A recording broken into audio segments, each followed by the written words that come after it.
So that's where I'm sat at the moment with that. Yeah, I'm very, very passionate about that. Why, I, why would we want, why would anyone want to go and fight for a country that can't look after its own? I love No one's this. going to want to do that. I'm so happy you brought this up because you have opened a can I would love to unpack with you.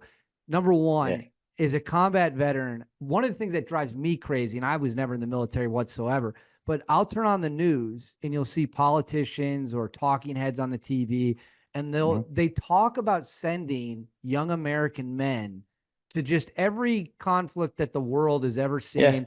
Let's send 100,000 troops to Ukraine. Let's send them wherever.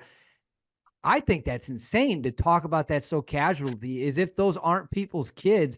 You're an actual combat veteran. When you hear politicians or the media, they just talk about these lies like they're numbers on a paper. What do you say to those people? There's a Scottish music artist called Jerry Cinnamon, right, who I absolutely love. And he's very much into his politics and he's very anti-establishment. He's a Scottish guy. And there's one of his songs called War TV. And the lyrics, if it serves me right, he says, he's talking about politicians. He says, they're all quick to make war, but they won't send their sons. Shout the odds like a gangster, but they won't hold a gun. Right. And those lyrics really etched in my mind. And it's true, that epitomizes in a couple of sentences the nature of the beast as far as the politicians from both sides, from all sides.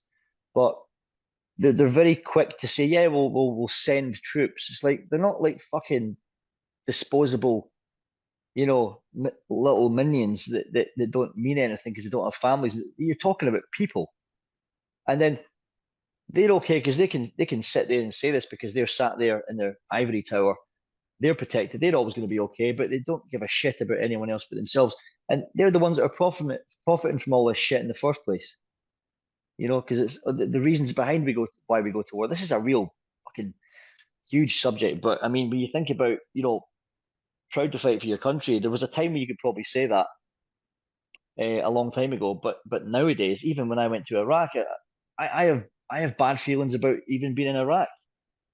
Why would we go to Iraq? Why were people killed in Iraq? Because of the regime that was happening there, because of Saddam Hussein was such a bad person, or was it because they wanted to orchestrate something that was going to make loads of fucking money for the right people? Come on, fucking, I, it's a joke. I think one of the things people have to get, I think the way we frame war is broken. And if I was the president of the United States and I felt there was a threat so grave, like World War II, where we Hmm. we don't have a choice, we have to fight. It is a Yeah. matter of our existence. Hmm. I would look people straight in the eyes and say, look, we either do this or we don't. If we don't do this, this country might not Yeah. exist. And let's Mm. understand the cost. We're going to destroy an entire generation of young men.